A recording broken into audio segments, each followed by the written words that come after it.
Hi, everyone, Hello, everybody. and welcome to the Pretty Guilty podcast. Yes, welcome. We're so glad you're here. We are very glad you're here for our very first podcast. I'm glad you're joining us. Yes, my name is Jade, and this is my mom. I'm Sharee. But together we are the Pretty Guilty podcast. We love to come to you in our jammies because it's a very casual atmosphere. The premise behind our podcast is that we want to bring information to you regarding different types of cases in the legal realm, whether it's criminal, civil, crazy. Of course, there'll be a lot of sad ones too, which we'll get into tonight, right? Yeah, pretty much any headline that is true crime, law, criminal. It doesn't have to be criminal, it could be civil. We really just want to bring you guys facts on cases that are being reported on, because you have to remember that news outlets, they have to abide by certain rules. Correct. Yeah. And so they don't always report the information. When they do, sometimes it's very censored.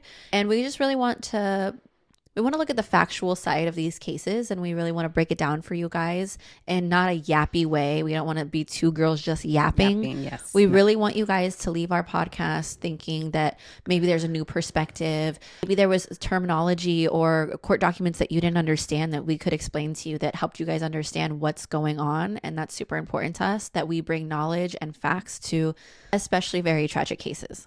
I think that's the one thing to remember is perspective, is because not everything when you're looking at these cases is as it seems, because you have to remember that the prosecution and the defense want you to believe their side, right? They want you to side with them, and they present evidence, they try and exclude evidence, they fight back and forth. It's really kind of sometimes about whether they win or not. Well, you think about when you have even just an argument with your significant other, and you want to be right so badly that even when they bring hard evidence of something that you've done wrong, that's not true. That's not true. Yeah. Or you don't want to bring evidence that would bring their opinion to light, or make them right in any type of facet. And so it's the same thing, but just in a lot more intense situation. And so the state is going to bring evidence, even if there's evidence that could exonerate a person. They're not going to want that in a court case. And the defense, even if there's evidence that proves that their client is guilty, they don't want that in the trial. It reminds me of that movie, A Few Good Men. There's no way that my cat is playing right next to the camera right now.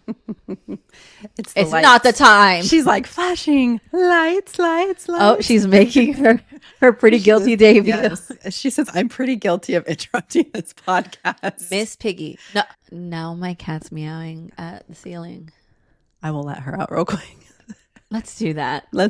Yeah. Yes, we really want to make sure that we're bringing you guys the hard facts and just making sure that we can bring light, especially keeping cases that are very serious in the media and keep people talking about them. And we want to be respectful to the families. So with that being said, we don't want to waste any more time. We really want to get into talking about the Idaho 4 case, a lot of the developments, and we really just want to break it down with you guys and talk in depth about the new information that's happening pre-trial, because trial is set for August 11th, I do believe. There's a lot of people who have differing opinions on certain topics, and I think that you can agree on certain things and disagree on certain things, and that's okay. But I think we're seeing now people are starting to question, like certain things don't make sense. Well, and it's not necessarily questioning if Kohberger is guilty or not guilty. It's just saying this evidence that we have obtained from, all these documents is just kind of leading us to more questions. But it will, because we're not going to get the full everything that they have. Even with text messages that we've got released, there's redacted text messages. There's just information that they're not going to provide to us for certain reasons. And so it's normal to have more questions than answers as this stuff is coming out, because you think about a puzzle, right? And you're going to get a small little corner of the puzzle, and then how are you going to solve the puzzle with one small corner? We're just getting scraps of the amount of evidence, especially in this case in particular. And a lot of it is sealed information too. So, and it's a protection of information, evidence, victims. Some of it will be released during the trial. Mm-hmm. And then that's when we are able to see that portion of the evidence. Eventually, a lot of it does get unsealed. And then some cases, it actually will stay sealed forever. And we'll never get that. We will never get to get those documents, out as well. And right now we're in the pre-jury phase pre-jury. Right now, we're in the pre-trial phase, which we want to make very known because I don't think a lot of people talk about it, about how Kohberger can plead guilty even the day of trial. Trial is set to start August 11th, which can get pushed back. Imagine all this lead up, and then right at the nth hour, all of a sudden he's like, I don't think he would do that, though. I don't think he's going to take a plea deal, but that's just something that he would do. There's been cases like that, though, where it's so wild at the very last second, you think that somebody wouldn't take a plea. Or on the opposite aspect is, will he testify? Yeah. I don't think he'll testify in his own trial. I don't know. But he's a narcissist, I think, to a certain extent, that I wouldn't be surprised. I mean, you look at cases like Jodi Arias, she was on the stand for like weeks. 5 months, still on the stand. Right. They like to hear themselves talk. And so when they think they could talk themselves out of anything, right, that's a narcissist. They think they could get away with anything. The difference is this is a circumstantial evidence case. There's no smoking gun. So I think if Kohberger were to get on the stand, it would be detrimental to his defense. Absolutely. Would I love to hear what he has to say? Like, get on the stand. Just want to hear the man say something. Something. Yeah. I mean, give him a camera. He likes to take selfies. So we could maybe get that from him in court. But I personally don't think he'll take this down because it's a circumstantial evidence. Anything that he say can and will be held against him in the court of law. In the court of law, right? But imagine him testifying, knowing that there's some holes in this case thus far. Absolutely. We have to see what comes out at trial, what the difference is going to be. Absolutely. And again, I want to reiterate that I want to reiterate that the trial date can get pushed back, and it happens. I mean, they're set to start trial, and it's a Friday. They're set to start trial on a Monday. They can still push it back. So there's just, everybody gets really excited about the trial date. We all are. We're all ready for this, especially the families are all ready for this to get over with. For justice to be served. Yeah. So what we had was, first and foremost, the 911 call was released, and it was described as chaotic. And it was these young kids calling 911 frantic because they just didn't know what was going on inside the home. So to set the foundation on the 911 call, the murders occurred shortly after 4 a.m. The murders occurred at 4:17 a.m. is what they have as the time that the intruder entered the home. 911 call came in from the surviving roommates at around 11:59 a.m., correct? Correct. Just before midnight. I mean, just before noon. Wow. We know how to tell time here. I'm going to go over not just the 911 call. We want to go over text messages. And also we got released as well the activity on the girl's phone, the two surviving roommates, around the time of the murders, after the murders occurred, and right before the 911 call was placed. I find this fascinating, personally. It is actually very fascinating because I think originally... So let's start with Dylan. She was one of the two surviving roommates. It's Dylan and Bethany. And Dylan saw somebody in the house, correct? Dylan saw the intruder. She said she came face to face with the intruder coming down the stairs. She described him as bushy eyebrows. What we're finding out is that Dylan has a history of lucid dreams as a young girl. We also know Dylan was intoxicated, and we also found out that Dylan has illustrations of bushy eyebrows in her room, which eyes in her room. She came face to face with the intruder. She wasn't sure if it was reality or if it was a lucid dream that she was having. And especially since she wasn't sober, which, anybody who drinks alcohol knows what that feels like at a time. Absolutely. It was 4 o'clock in the morning. You're tired, mixed with alcohol, and there's this man in your house. He's wearing a ski mask. She says that he's holding an object that she described looking like a vacuum. I'm not sure if it's like a vacuum attachment, if it's a handheld vacuum, but she said vacuum. She came face to face with the intruder. Yes. We know he entered at 4:17 a.m. So we're going to go over some of the text messages that occurred after she came face to face with the intruder. Because before this came out, actually, I just wanted to say real quick that the murders occurred at 4:17, and then there was a 911 call at 11:59 a.m. So that time lapse, what people were talking about originally, what had been reported was essentially because they were drunk and they weren't sober, that they must have just gone to sleep. And so once they woke up, then they must have noticed something occurred. And this is what caused them to call 911 at 11:59 a.m. And we also want to remind you guys that the call was placed as an unconscious person. That was the call that came in through dispatch. Right. They reported that there was a unconscious roommate.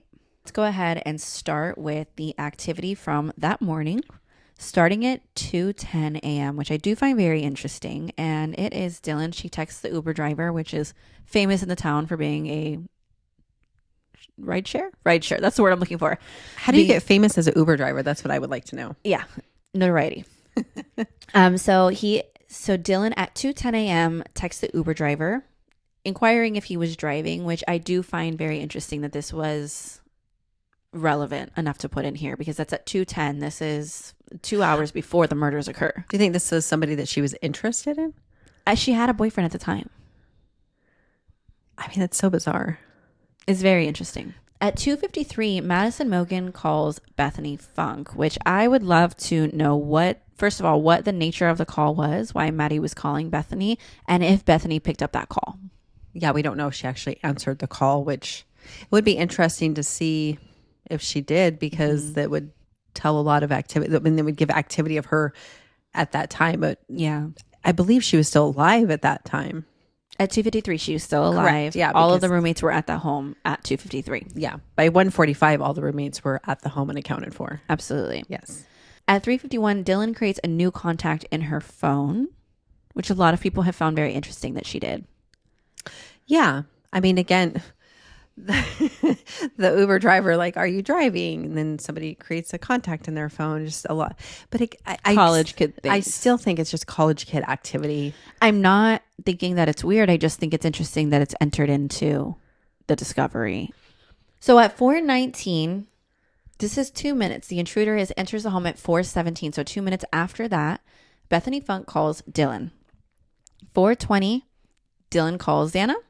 4:20, Dylan calls Kaylee. Calls go unanswered. At 4:20, Dylan also calls Bethany. That call lasts for 41 seconds. Very quick phone call. Very quick phone call. I mean, actually, if you think about 41 seconds, you can say a lot. Actually, yeah, I agree. At 4:21, Bethany calls Xana. Bethany calls Madison Mogen. And Bethany calls Ethan Chapin. All calls go unanswered. I mean, that's got to be somewhat of a panic at that point. Nobody's answering their phones. There's an intruder in the house. Perhaps she thinks they're all falling asleep and they don't know that there's an intruder in the house. When I think it's very eerie to see the timestamp on these calls, because at this time, quite literally, these roommates were being murdered. And the phone is ringing in the background. And whether it's on silent. I would say it could be on silent. But it doesn't matter.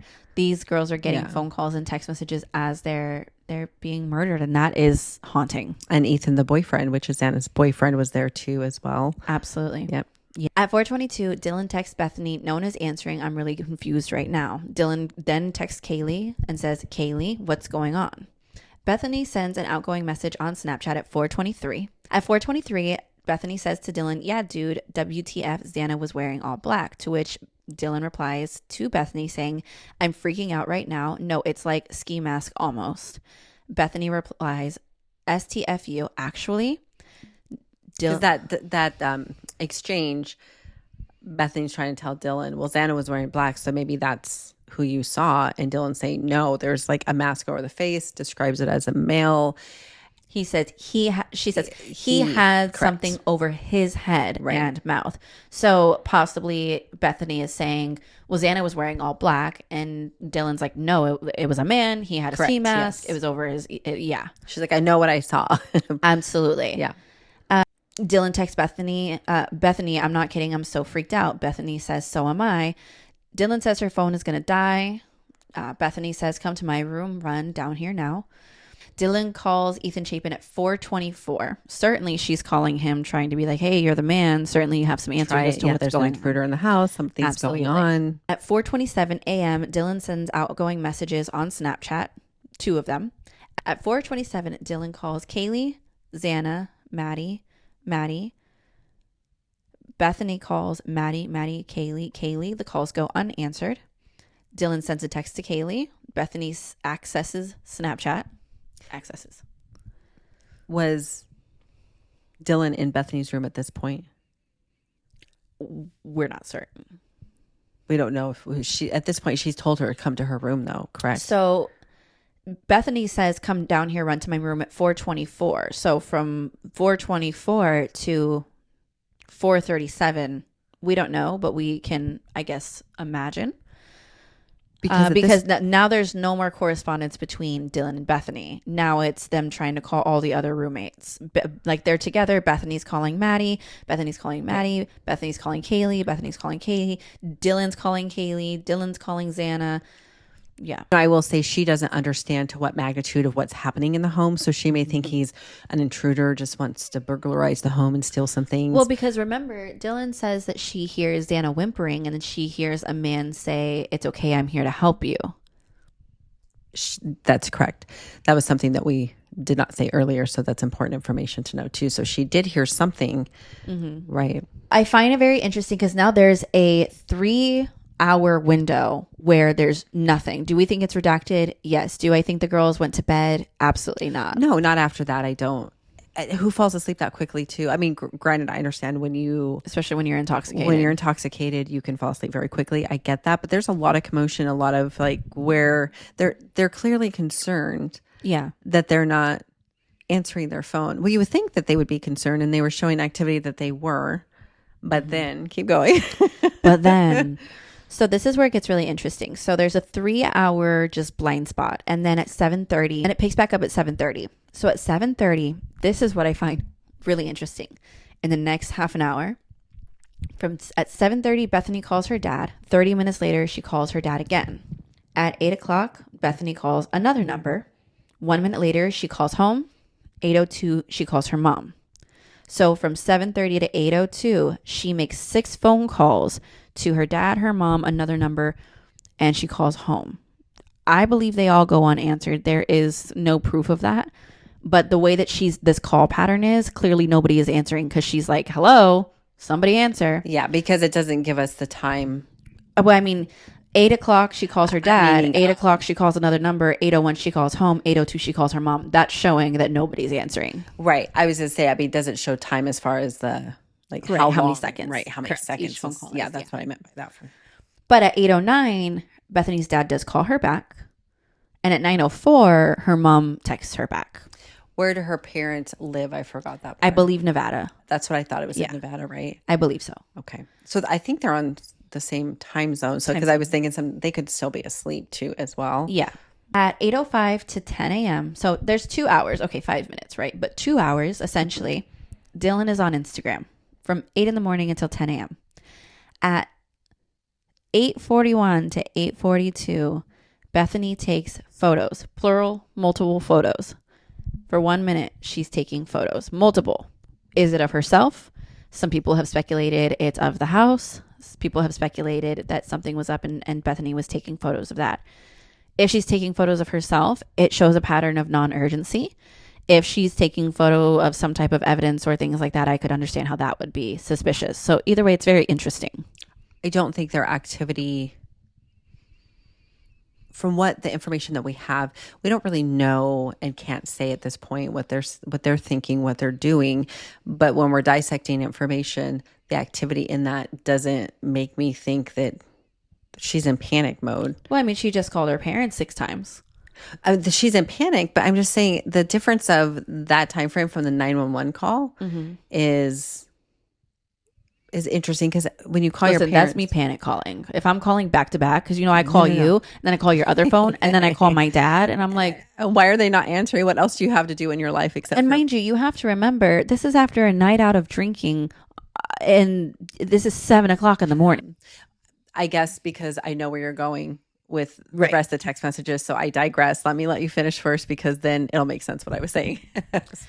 I probably jumped ahead, so never mind. So from 10 to 10:01, Dylan sends messages incoming and outgoing through Snapchat. 10:01 to 10:03, Dylan's on Instagram. At 10:03 to 10:04, Dylan is on Indeed. At 10:04 to 10:23, Dylan's sending more incoming and outgoing Snapchats. Messages, I believe. At 10:23, Dylan texts Maddie again. We don't know because of that 3-hour window what happened in there, but essentially this is the first time that they try to make contact again with any of the deceased roommates since 4 o'clock in the morning. But it was the Indeed. So when we look that she was, what's Indeed? A job searching. Right. Well, website. she's on Instagram for 2 hours and then she's on Indeed looking for jobs. For a job. I guess that's where the phone calls to the parents and almost like a machine gun manner, like back to back, is definitely shows panic. Then just casually on Instagram, on Indeed, looking for a job. Mm-hmm. I think so. When I was talking about that earlier, I was remembering that, but I realized we hadn't gone there. That the Indeed is what gets me. The Indeed is what gets me as well. Yeah. And then we have Dylan on Instagram at 10:24 after she texts Maddie. From 10:30 to 10:45, Dylan sends more ingoing and outgoing Snapchat messages. At 11:21, we see this character pop up a lot, JM. If you guys know who JM is, can you put that in the comments below? Yeah, please. At 11:21, JM texts Bethany. From 10:56 to 11:29, Dylan is on Instagram and sends messages through Snapchat. At 11:29, Dylan now texts Kaylee, unanswered. 11:29 to 11:32, we're getting really close to that 911 call. Dylan is on Instagram close. And sending messages through Snapchat. At 11:35, Dylan's on Yik Yak. At 11:45 to 11:50, 9 minutes before the 911 call, Dylan's on Instagram. At 11:50, Dylan calls EA, which is the neighbor next door who you hear on the 911 call. At 11:51, JM texts Dylan.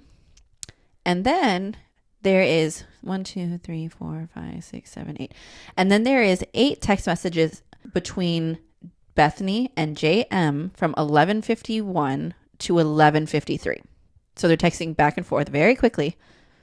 At 11:54 to 11:55, JM texts Bethany 3 texts in a row.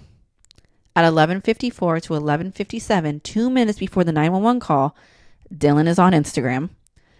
At 11:59, Bethany calls 911 from her phone. What's interesting is the activity in that last 9 minutes, the back and forth of the text messages, and then the Instagram thing again. Yeah. What is it about Instagram? What is it about Instagram? Who is on Instagram? Maybe, I don't know. It's so strange. But do you think at this point they've come out of their rooms and see that the doors are closed in the bedrooms? Are they open in the bedrooms? We don't really know what activity. I'm not certain about the amount of activity, to be completely honest. It's very interesting that it starts at 7:30 where Bethany is calling her family. You have Dylan, texting with her dad, which the text messages were redacted. So we can't see what she's texting her dad. Who is this JM character? Where do they fit into all of this? And I was wondering how Hunter and Emily ended up at the house. Bethany calls. There's a call that goes through to Emily one time, and then we have the 911 call at 11:59. I also found it very interesting. I saw today. It says that Hunter discovered the bodies and then told Bethany to call 911. But on the 911 call, we hear Hunter knocking on the door and trying to enter the room to where the roommates are at. I was very confused about that because it says in the document that Hunter discovered the body, told Bethany to call 911, but you hear it on the 911 call that he's, Ethan, Xana, can you hear me? Wake up, banging on the door, trying to get in. Oh, I see what you're saying. But on the 911 call, Hunter is discovering the bodies. I agree with you. That part was confusing because it made it seem as if they had discovered the bodies first. The other thing about the 911 call, what was interesting is there's a transcript of it, and it shows how much activity there was between the 911 operator and as she was trying to get officers, EMT out there, first responders to the scene. But then there's that back and forth between them. So the 911 call actually cut out, or at times it seemed like she was having 2 different conversations, but she was the 911 operator. So I think there was some confusion on some of the verbiage that was going on in the conversations between all parties involved, because there was multiple people that talked to the 911 operator at the home too as well. And I feel like there's a very clear indicator of when Hunter discovers the bodies, and you could hear him breathing. Oh, that breathing. The breathing. And you can hear him say, get out, get out, get out. He wants to protect the girls from seeing what it is that he just discovered. So I just found that discrepancy very interesting about Hunter discovering the bodies and then telling Bethany to call 911, because certainly if Hunter had discovered the bodies in the condition that they were in, it wouldn't have been an unconscious person. That phone call would have been a completely different phone call. Absolutely. And sure. I don't believe that the roommates knew that their friends were in the condition that they were in. So just very interesting. But that's where we hear a lot of rumors, but then we read the documents, and it's important to try and understand, because you have to remember the reason that the defense wanted all of this information was because this creates doubt as a juror. If all I'm having is just this, right? We're going to hear their testimony. We can only read what's there. Some of it is redacted. We're not getting all of the information. But if I'm seeing this, the state's saying they were frantic. Look at the text messages of them talking about how they're freaked out. And there was this masked man. The defense is saying, I mean, Dylan was on Instagram for 2 hours and she was on Indeed. Why didn't they call 911 sooner? Yeah, she was on Yik Yak. She was on TikTok. They were sending Snapchats. And so the defense is then putting doubt in the jury's mind. And that's exactly what they're supposed to do. And so it's very interesting to see the evidence in its full glory. This isn't its full glory. No, there's still a lot more actually that's going to come out for sure. Absolutely. But it's very interesting when you have a one-sided argument, how you can make your case very easily. Right, absolutely. And it's one thing too, it's easy to armchair quarterback to say, well, this is why wasn't this done, or why didn't they do this or respond? And we don't know fully exactly what was going on behind the scene. There's that 3-hour window that we know nothing about. Were they really asleep? Was that redacted? That information, if it was, clearly has something more important. But the burning question of everybody at the end of this, regardless, because we have to remember that they're still victims. So this isn't to, shame them, because everybody handles everything so differently whenever there's a traumatic event. But the burning question is, why did it take so long to call 911? Why did it take so long to call 911? And personally, my question is, what happened right before that 911 call that made the girls so frantic? Because if they're calling in an unconscious person and they genuinely think that maybe their roommates are just a little bit passed out, what caused them to be so frantic right before that 911 call? What were the events leading up to it? Well, and I wonder, some of those messages that were being sent, text messages, Snapchat, etc., were their friends like, oh, you're crazy, you're dumb, there wasn't an intruder? Was somebody like trying to give them reassurance, like it's no big deal, everything's fine? And maybe it created a calmness in them of just, they're probably just asleep, no big deal, you have lucid dreams, Dylan. Poor thing. I feel so bad for her, because she's getting so much put on her. Why she didn't call 911 in that moment, we won't know really. Absolutely. For a while until the trial. We will never really truly know. Even at trial, we're going to hear testimony, and you just have to take people's word for the truth and hope that it is exactly that. It's the truth. So we want to go ahead and shift onto something that we are actually very burning to talk about. Interested in talking about, for sure. Absolutely. So this has to do everything with DNA. So we know that there was a touch DNA located on the sheath underneath Maddie Mogen's body. Yes. And that was a direct match to Kohberger used by Ancestry, because he was not in CODIS. Correct. There was used by Ancestry linked to his father. Correct. And that's how they were able to confirm the DNA on the sheath belonged to Kohberger. Right. So we already know that, right? And touch DNA is not a slam dunk for anybody who's not familiar. We'll do a quick, brief rundown of touch DNA. Very brief, yes. So touch DNA, say I touched my pants, and then the knife sheath also touched my pants, and then my DNA was transferred onto the knife sheath. Yes. So it's not direct DNA. It's not a slam dunk, especially in the court of law. If you know what touch DNA is, it's not... It's almost circumstantial, if you will, which I understand. The knife sheath, he purchased it on Amazon. We do understand that his DNA was technically found on it. It was found under the body. We get all of that. But I think it's important that people understand what touch DNA is. Correct. If you've been here a while, you know what it is. If you haven't been here a while, we just want to make sure that you're familiar with it. Because it's important to understand the differences between what types of DNA, although the defense is trying to exclude the word touch DNA to be used in the trial. The prosecution wants it to be used, but they don't want that verbiage in there, which is interesting, because I think touch DNA could technically go towards the defense as well. Absolutely. Yeah. Because they're accepting the fact that they're saying, okay, it was his DNA. They're not going to deny it because at this point they have evidence to support that it was there.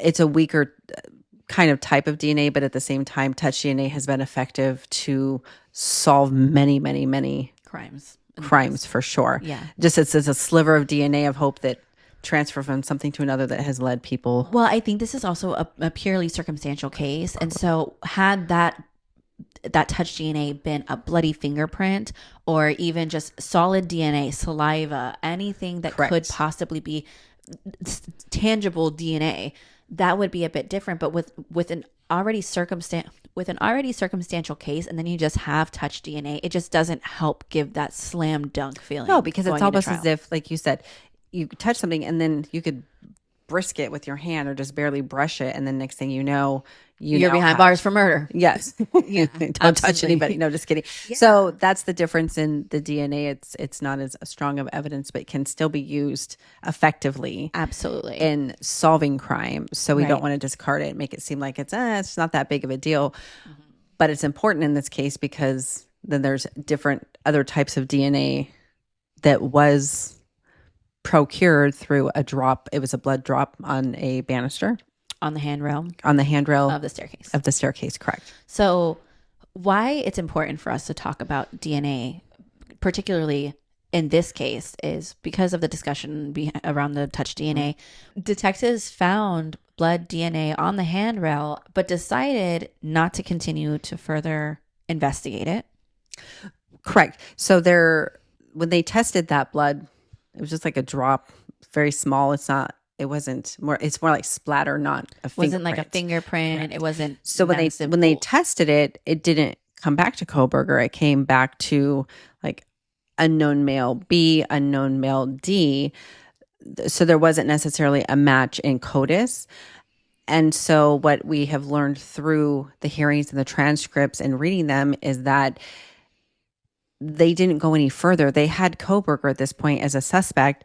When this unknown matches came up, it looked like there were multiple people that it was linked to, but they said because they already had Kohberger in CODIS, if they removed him from CODIS, then that would create a problem.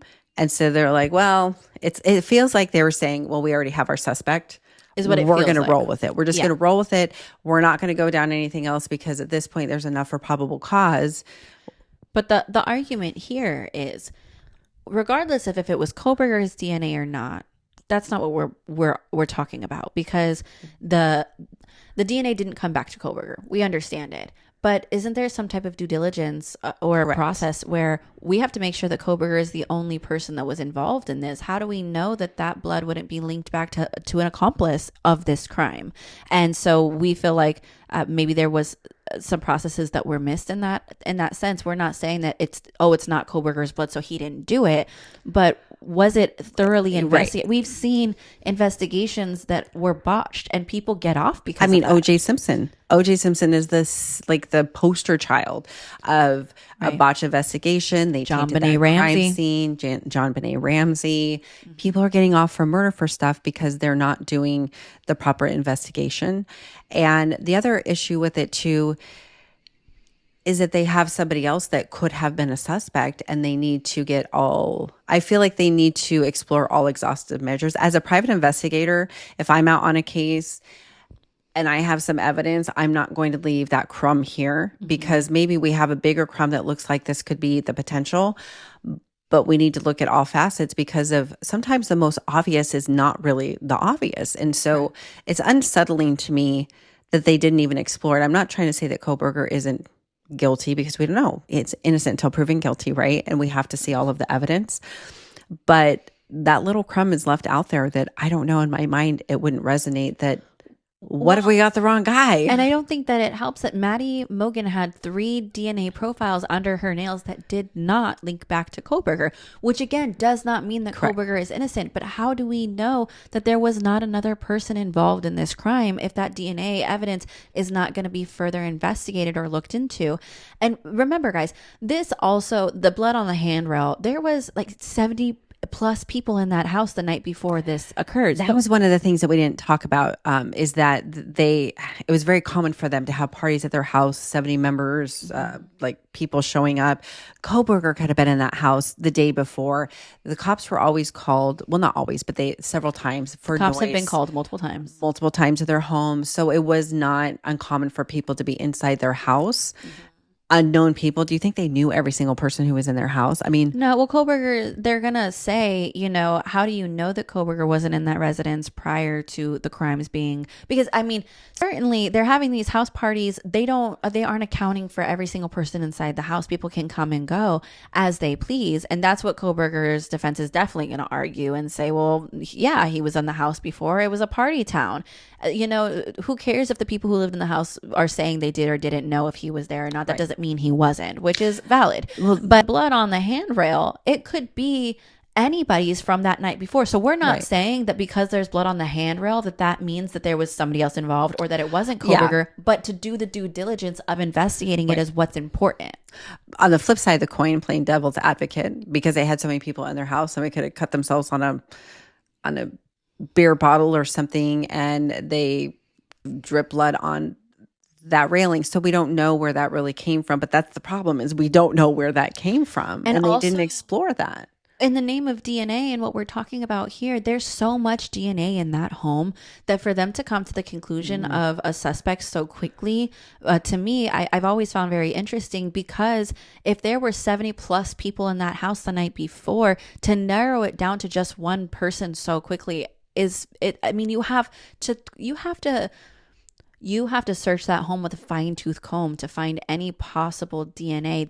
It's any detective's nightmare. We're talking about four people dead in a house that the night before there was so many people with spit and sweat and blood and saliva. Yeah. I said spit. But yeah, that's literally any detective's nightmare. And so you will have to try and do your due diligence. So then to find out that there are things in that home that weren't possibly investigated to its full potential is worrisome.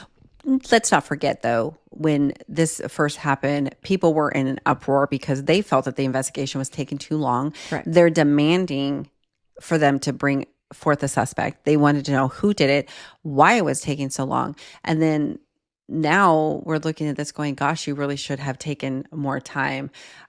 As investigators, we understand the process, and I don't think we ever thought that they were taking too long. A lot of times there's a case where you have a suspect and you watch them and they watch them and they watch them.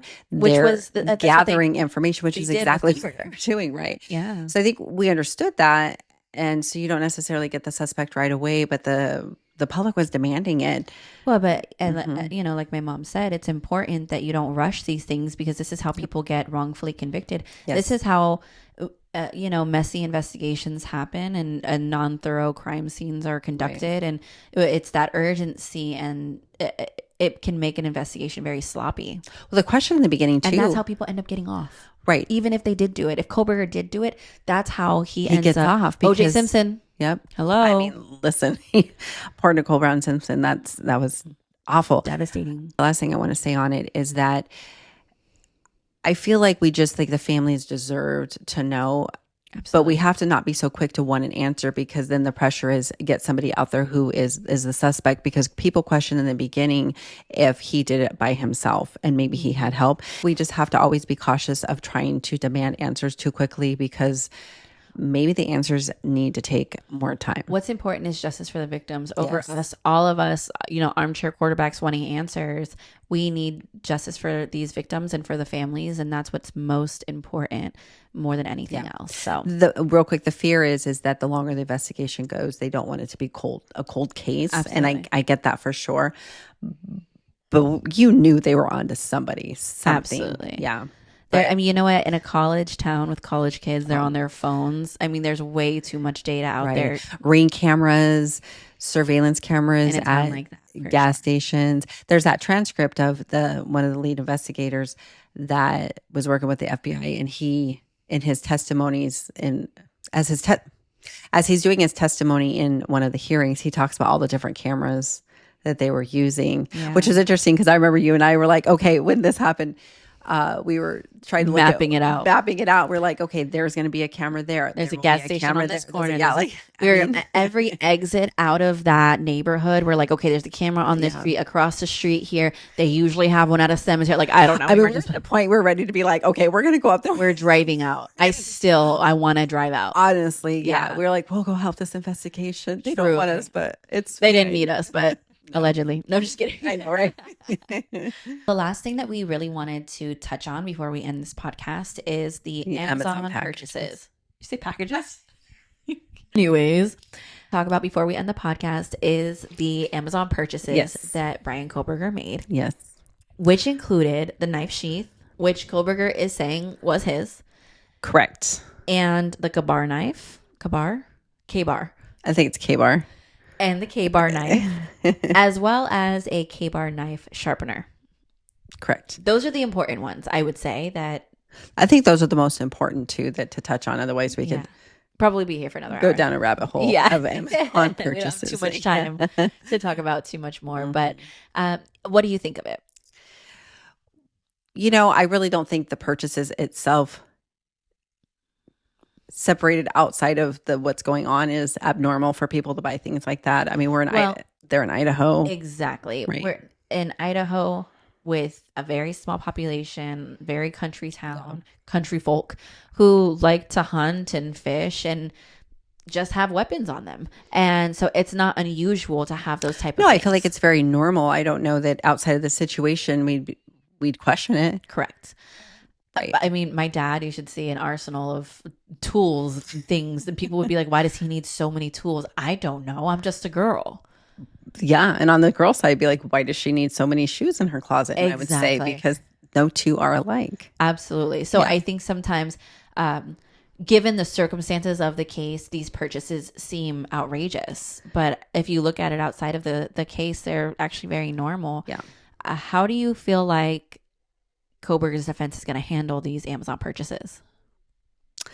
So I think that one of the things that they're going to try and normalize the fact that other people purchase those type of things. The people, the demographic, the area. Those items are not abnormal items for people to purchase. I mean, you can conceal carry in states and things of that nature. So it's sold on Amazon. Right. Let's not forget that. It's not like he went to this hunting store, crazy hole in the wall of someone's house down a back alley and bought it illegally. He bought it from he bought it from Amazon. So clearly, one thing that I'm very curious about is, did they find the K-bar that was purchased in Kohberger's apartment, or was it missing?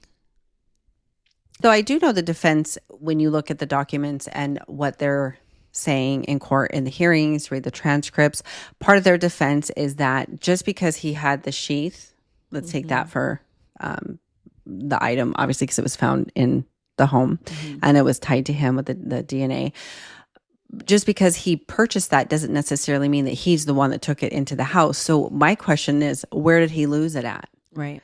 Who took it? Yeah, the defense's argument is, someone took it, but who? Especially, how did it get there? I mean, how did that sheath get into the home? It doesn't necessarily mean that he took it in there, because let's not forget, they had 70 people or more in their home the night before.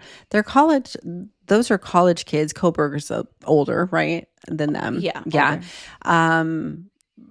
But he could be like, I let somebody borrow it. Who did you let borrow it? I mean, it's really just like the slippery slope that we go down. And I think we have to be cautious of that. Kohberger is, he's labeled as kind of a loner, a guy that stays to himself, doesn't really have a whole lot of friends, doesn't do a whole lot of activities. So in the same breath, they're saying, oh, he doesn't do much, but also someone took it from his apartment that nobody goes to.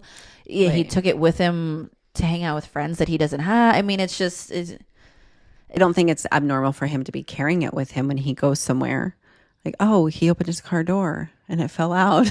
Absolutely. That would be more of a that would be way more believable than him having friends. Right. Yeah. Yeah, because he was, I mean, the selfie that came out that he did, just after the murders, was very creepy. He doesn't seem like somebody who's running around doing selfies all the time of himself. It was very weird. But I do know that that's what the defense is, part of their strategy of what they're going to do, because if you're a juror, let me ask you this, and you hear he had the sheath, how are you convinced that it was in that home the night of the murders? Would you have doubt? If I was a juror and the sheath being in the house, but if he still had the knife, I would be questioned. I would, because and correct me if I'm wrong, they never found the murder weapon. As far as I don't believe that they have found the murder weapon, which is why it is more circumstantial evidence. Because again, there's no smoking gun. Nobody saw Kohberger in the house other than obviously Dylan described the bushy eyebrows. I mean, maybe they did find the K-bar knife in his apartment and it did have remnants of something. Did they find the K-bar knife in his apartment? Does it look like it was used to murder all of these people? I mean, that I think to me as a juror, that's what I want to know is the murder weapon. Did we find it?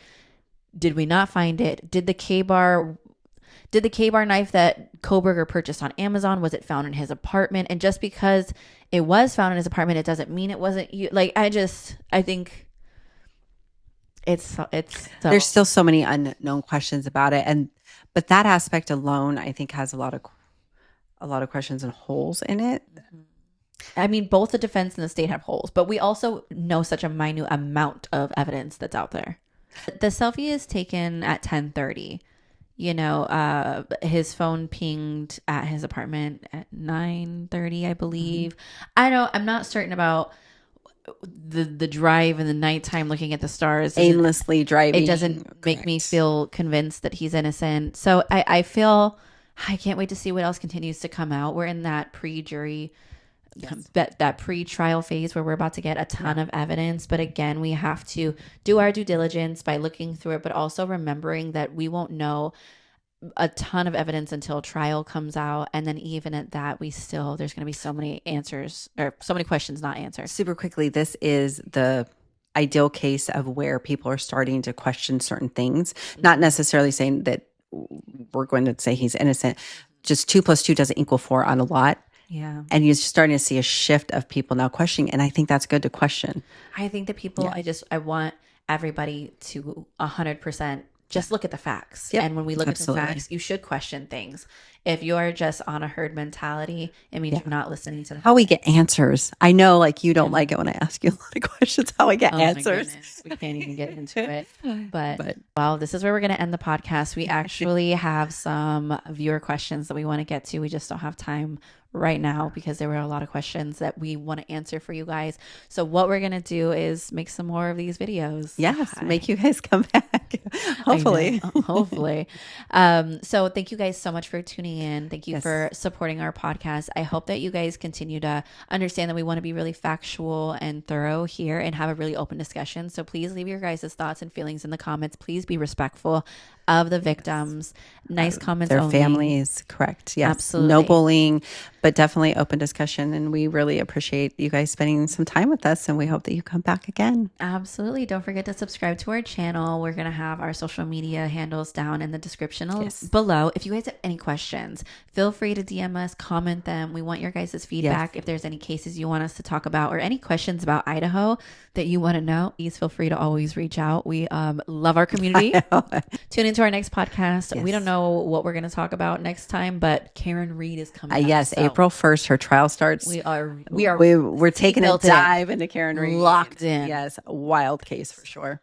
Okay, guys, thank you so much. Have a great week. We'll see you on the next one.